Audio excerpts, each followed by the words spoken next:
কুণাল ঘোষ আজকাল অরিজিৎ সিংকেও ছাড়ছেন না। আর কুণাল ঘোষ তিনি নিজেই মেনে নিয়েছেন যে হ্যাঁ, দল এই মুহূর্তে কিছুটা চাপে আছে। তাই তো তিনি বলছেন যে এই চাপের সময়, এই বিপদের দিনে মমতা বন্দ্যোপাধ্যায়ের পাশে টলিউডের কেউ দাঁড়াচ্ছেন না। নমস্কার, আমি ঋষিকেশ। আজ এই বিষয়গুলো নিয়েই আমার এই ভিডিও। অরিজিৎ সিং তিনি এই যে আরজি করের ঘটনা, সেই ঘটনার প্রতিবাদে তার একটি গান, আর সেই গান ইতিমধ্যেই সোশ্যাল মিডিয়ায় ছড়িয়েছে। যদিও সোশ্যাল মিডিয়ার কথা যদি বলতে হয় তাহলে বলতে হবে অরিজিৎ সিং এর একটি বক্তব্য, মানে কোট আনকোট বলা হচ্ছিল যে এটাই নাকি অরিজিৎ সিং এর বক্তব্য, যিনি এক সপ্তাহ সময় দিয়েছিলেন যে না হলে তিনি পথে নামবেন। যদিও পরবর্তীতে জানা যায় পুরোটাই ফেক, সেটা অরিজিৎ সিং এর কোনো বক্তব্যই ছিল না। কিন্তু তারপরে অরিজিৎ সিং তিনি আর কবে বলে এমন একটি প্রতিবাদ জানিয়ে একটি গান তিনি রচনা করেছেন, তিনি নিজেই গেয়েছেন। এবং আমি যতদূর গানটা শুনেছি তিনি কোথাও রাজ্য সরকারের কথা আলাদা করে বলেছেন বলে আমার মনে হয়নি। যাই হোক, আমার থেকে কুণাল ঘোষ অনেক বেশি ভালো বোঝেন সঙ্গীত। নিঃসন্দেহে তিনি বড় সাংবাদিক তো বটেই, তিনি সঙ্গীত হয়তো ভালোই বোঝেন, যেমনটা তিনি ফুটবলও ভালো বোঝেন। কিন্তু অরিজিৎ সিং এর এই গানটা নিয়ে হঠাৎ করে কুণাল ঘোষ কেন খেপে গেলেন বুঝতে পারলাম না। এবং তিনি অরিজিৎ সিংকে আক্রমণ করলেন যে অরিজিৎ সিং ভালো, ছেলেটা ভালো, বিপ্লব সব ঠিক আছে, কিন্তু শুধুমাত্র রাজ্যের ক্ষেত্রে বা বাংলার ক্ষেত্রে বিপ্লব জেগে ওঠে, অন্যান্য রাজ্যে ঘটনা ঘটলে তখন বিপ্লব কোথায় যায়, এই ধরনের প্রশ্ন তিনি করেছেন। পাশাপাশি তিনি বলছেন যে যেহেতু হিন্দি গান, বলিউড, এই সমস্ত বিষয়গুলো তিনি, অর্থাৎ পেশা সেখানে জড়িত, তাই তিনি কোনো মন্তব্য করেন না। অর্থাৎ এখানে ওই আমরা ওরার প্রশ্ন তিনি সামনে নিয়ে এসেছেন অরিজিৎ সিংকে নিয়ে। অরিজিৎ সিং এর মতন এমন একজন বিখ্যাত সঙ্গীত শিল্পীকে আক্রমণ করাটা খুবই সহজ, এবং অরিজিৎ সিং আমার মনে হয় না এর কোনো প্রত্যুত্তর তিনি দেবেন। তিনি যে ধরনের মানুষ বলে এখনো পর্যন্ত তার সম্পর্কে যে ধারণা রয়েছে মানুষের মধ্যে, তিনি এই ধরনের বক্তব্যের কোনো উত্তরই তিনি দেবেন না।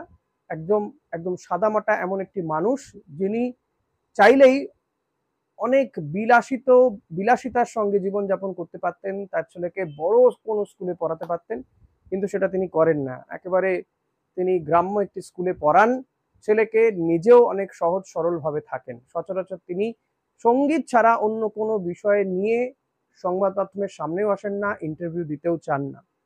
এখানে অরিজিৎ সিংকে আক্রমণ করে বসেছেন কুণাল ঘোষ তার সোশ্যাল মিডিয়াতে পোস্ট করে, যেটা খুবই মানে নিম্ন রুচির পরিচয় দিয়েছেন বলে সোশ্যাল মিডিয়ায় বা বিভিন্ন জায়গাতেই তার সমালোচনা হচ্ছে। প্রশ্ন হলো, প্রতিবাদ করলে অসুবিধাটা কোথায়?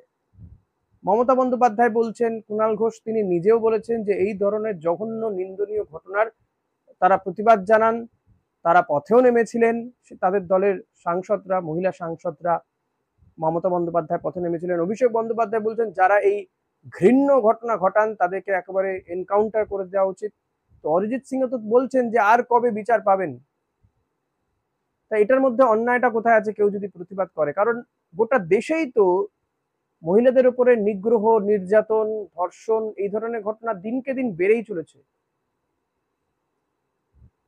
তাতে যে কোনো রাজনৈতিক দলের নেতা নেত্রীরাও যেমন, নেতারা বিশেষ করে যেমন জড়িয়ে পড়ছেন, তাদের বিরুদ্ধে অভিযোগ ওঠে। পাশাপাশি যদি দেখা যায় তাহলে সমাজের বিভিন্ন অংশের মানুষের বিরুদ্ধেই এই অভিযোগ ওঠে। এমনকি টলিউড, বলিউডের বহু শিল্পী, বিখ্যাত শিল্পীদের বিরুদ্ধেও এই ধরনের অভিযোগ উঠেছে। আর আরজি করের ঘটনা তো ভয়াবহ।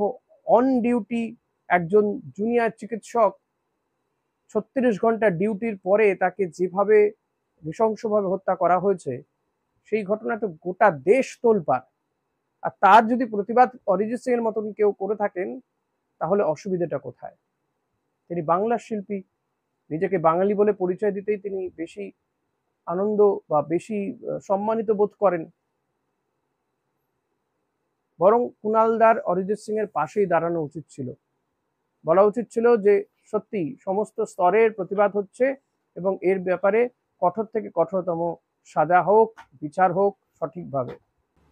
আর একটা বিষয় যে এটা তো সত্যি যে মমতা বন্দ্যোপাধ্যায় কঠোর আইন চাইছেন, তিনি প্রধানমন্ত্রীকে দুবার চিঠিও পাঠালেন এর আগে তিনি চিঠি পাঠিয়েছিলেন 22শে অগস্ট, তারপরে আবার তাকে চিঠি পাঠিয়েছেন। তার বক্তব্য যে কঠোর এই ধর্ষণ রোধী কঠোর আইন চেয়ে তিনি প্রধানমন্ত্রীকে চিঠি পাঠাচ্ছেন, অথচ প্রধানমন্ত্রী কোনো উত্তর পাওয়া যায়নি। এমনকি মমতা বন্দ্যোপাধ্যায় বলেছেন যে কেন্দ্রীয় মন্ত্রী চিঠি দিয়েছিলেন মমতা বন্দ্যোপাধ্যায়ের উদ্দেশ্যে যে রাজ্য এই ধর্ষণ রোধ করতে গিয়ে তেমন কোনো সদর্থক ভূমিকা নেয়নি, ফাস্ট ট্র্যাক কোর্ট সহ বিভিন্ন বিষয় তিনি তুলে ধরেছিলেন।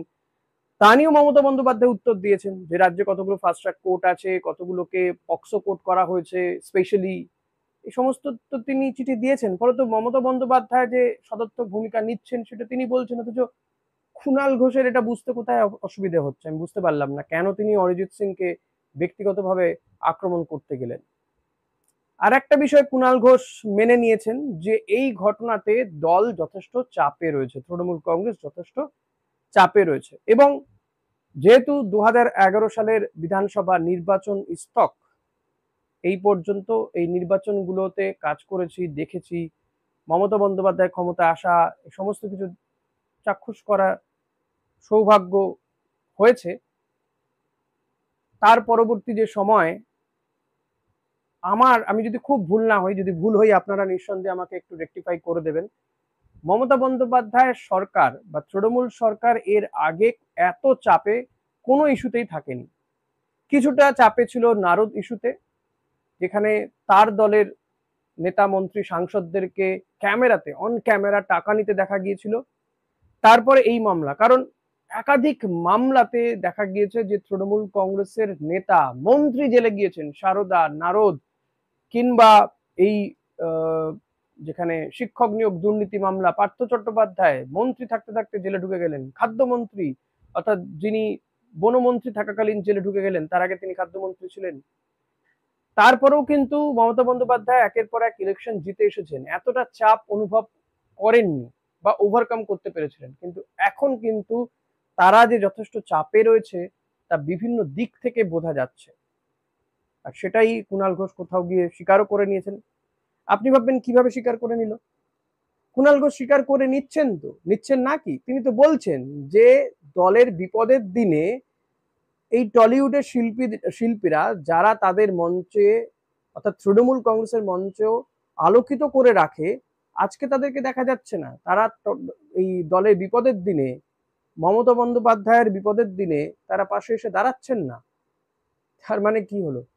দল তো চাপে রয়েছে, বিপদে রয়েছে, এটা আর কেউ নয়, কুণাল ঘোষ বলছেন। ফলত কুণাল ঘোষ কোথাও গিয়ে বকলমে স্বীকার করে নিয়েছেন।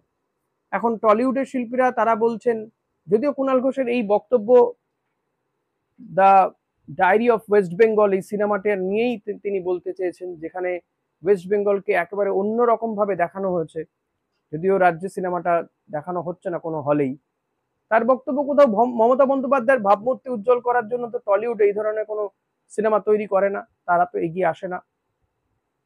অর্থাৎ মমতা বন্দ্যোপাধ্যায়ের ভাবমূর্তিতে যে আঘাত লেগেছে সেটা কুণাল ঘোষের এই বক্তব্য থেকে বোঝা যাচ্ছে।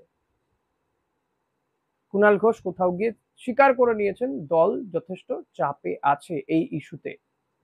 আর তাই তো রাজনৈতিক দলগুলিও বলছে, তারা নেমে পড়ছে, একের পর এক কর্মসূচি নিচ্ছে। কিন্তু কোথাও গিয়ে এই যে বিজেপি ময়দানে নেমে পড়াটা, যেটা একটা নাগরিক সমাজ, সাধারণ মানুষ প্রতিবাদ করছিলেন, কিন্তু বিজেপি হঠাৎ এর মাঝখানে ঢুকে যাওয়াতে এই প্রতিবাদের দিকটা একটু অন্যরকম হয়ে যাচ্ছে, অ্যাঙ্গেল কোথাও ঘুরে যাচ্ছে, মানুষের ফোকাস কোথাও অন্যদিকে ঘুরে যাচ্ছে।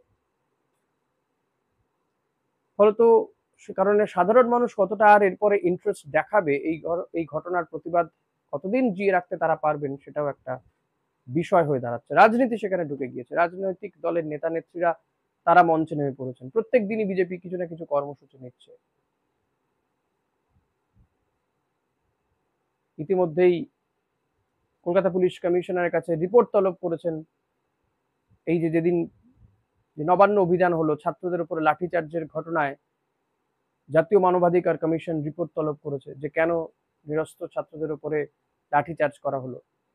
ফলত প্রেশারটা এবার সব দিক থেকে আসছে, দলের উপরেও প্রেশার আছে। তাই মমতা বন্দ্যোপাধ্যায়কে বলতে হচ্ছে যে একটু ফোঁস করবেন, কামড়াতে হবে না কেউ কামড়ালে, কিন্তু ফোঁস তো করতে পারেন। ফলত বোঝা যাচ্ছে তৃণমূল কংগ্রেস এখন যথেষ্ট চাপে আছে। এখন এই চাপ থেকে কি করে রিলিজ হবে সেটা তো তাদেরকেই পথ বার করতে হবে, এবং যত তাড়াতাড়ি এই ঘটনার তদন্ত শেষ হবে, আরো কারা জড়িত আছে কি না আছে সেটা প্রকাশ্যে আসবে, সিবিআই তাদেরকে গ্রেপ্তার করবে বা সিবিআই জানাবে, তার উপরে অনেক কিছু ডিপেন্ড করছে। এটা ঠিক যে এই মুহূর্তে ইলেকশন নেই এ রাজ্যে, কিন্তু এটা মমতা বন্দ্যোপাধ্যায় বা তাদের দলকে যথেষ্ট বেগ দিচ্ছে, এটা কোথাও গিয়ে কুণাল ঘোষ মেনে নিয়েছেন। কিন্তু এখন আপনারা কি মনে করেন? দুটো বিষয়, অরিজিৎ সিং এর মতন ব্যক্তির কি কুণাল ঘোষের পরিপ্রেক্ষিতে জবাব দেওয়া উচিত, কুণাল ঘোষের যে বক্তব্য জবাব দেওয়া উচিত?